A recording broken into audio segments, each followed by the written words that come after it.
नमस्कार मंडळी, मी नेहाज किचन मराठीमध्ये तुम्हा सगळ्यांचं खूप खूप खूप मनापासून स्वागत आहे.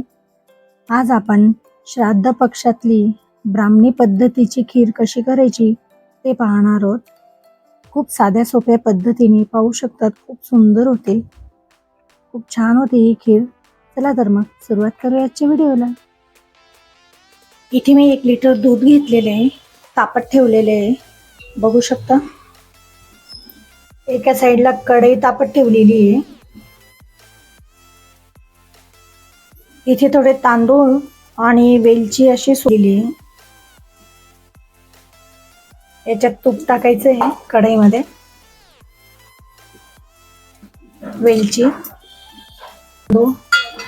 आणि तांदूळ टाकून घ्यायचे. इथे मस्त सोनेरी रंग येईपर्यंत भाजून घेणार आहोत. पाहू शकता, बघू शकता तिथे तांदूळ किती मस्त फुगला आहे. छान असं खरपूस भाजून घेणार आहोत, म्हणजे खीर खूप छान लागते. पाहू शकतात कलर किती सुरेख आलेला आहे. आता आपण हे मिक्सरच्या भांड्यामध्ये काढून घेणार आहोत. पाहू शकतात इथे आपण मिक्सरच्या भांड्यामध्ये काढून घेतलेले. हे आता बारीक दळून घेणार आहोत. तांदूळ खूप मस्त बारीक दळले गेलेले आहेत. इथे कढईमध्ये 1 ग्लास इतकं पाणी ठेवलेलं आहे मी.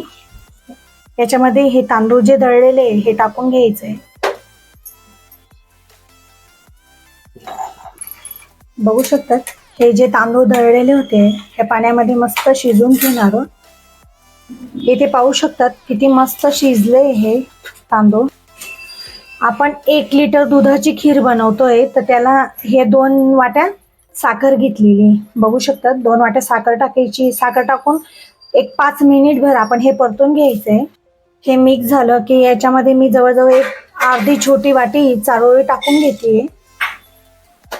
याने चव छान येते. तर मस्त झालेले. आता याच्यामध्ये आपण दूध टाकून घ्यायचे. दूध उकळलेलं आहे, हे आता खिरीमध्ये टाकून घेणार आहोत.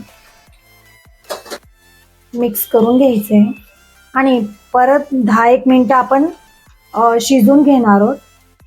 पाहू शकता किती सुंदर झाली खीर.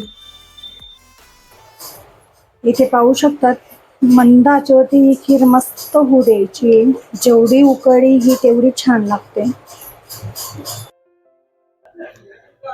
इथे बघू शकतात आपली खीर झालेली आहे. ब्राह्मणी पद्धतीची श्राद्ध पक्षातली खीर कशी वाटली नक्की सांगा.